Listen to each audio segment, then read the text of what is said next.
రాత్రి సమయాల్లో ఇళ్లలో దొంగతనాలకు పాల్పడుతున్న కరుడుగట్టిన దొంగను రాజేంద్రనగర్ పోలీసులు అరెస్ట్ చేశారు. నిందితుడి వద్ద నుండి 12 లక్షల విలువ గల నగలను స్వాధీనం చేసుకున్నామని డీసీపీ జగదీష్ రెడ్డి తెలిపారు.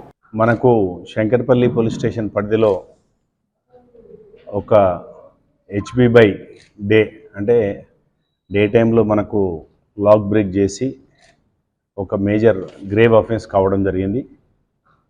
ఆ అఫెన్స్కి సంబంధించినటువంటి వివరాలు చెప్పడానికి ప్రెస్ మీట్ కాల్ చేయడం జరిగింది. దీంట్లో మనం 2 వ్యక్తులను అరెస్ట్ చేయడం జరిగింది. రాజు గౌడ్ మరియు శివ గౌడ్. వీళ్ళు బేసికల్గా happen to be cousins. One hails from Isnapur and another fellow hails from Kadivemla village of Sangareddy district, Kandi mandal. అయితే ఇంతకుముందు కూడా వీళ్ళపైన అఫెన్సెస్ ఉన్నాయి.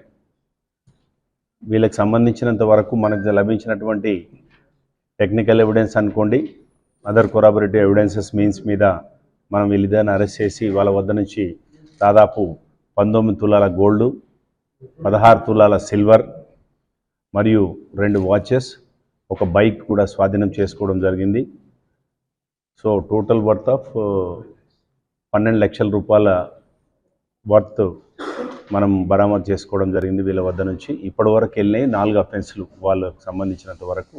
టోటల్ 4 అఫెన్సెస్ కమిట్ అయినారు. దాంట్లో 3 హెచ్బీస్ ఉన్నాయి, ఒకటి పటాన్చెరుకు సంబంధించినటువంటి బైక్ థెఫ్ట్ కూడా ఉంది. సో వీళ్ళకి సంబంధించినంత వరకు ఇంకేమైనా కేసులు ఉన్నాయా? వీళ్ళకి ఆల్రెడీ హిస్టరీ ఉంది, క్రిమినల్ హిస్టరీ ఉంది. సో వాటికి సంబంధించిన వివరాలు కూడా సేకరించడం జరుగుతుంది. మనకు వీళ్ళపైన అప్రోప్రియేట్గా రిపీటెడ్ అఫెండర్స్ కింద అఫెన్సెస్ కమిట్ చేస్తారు కాబట్టి పీడీ యాక్ట్ కూడా పెట్టడానికి మేము రికార్డ్ బిల్డప్ చేసుకోవడం జరుగుతాం.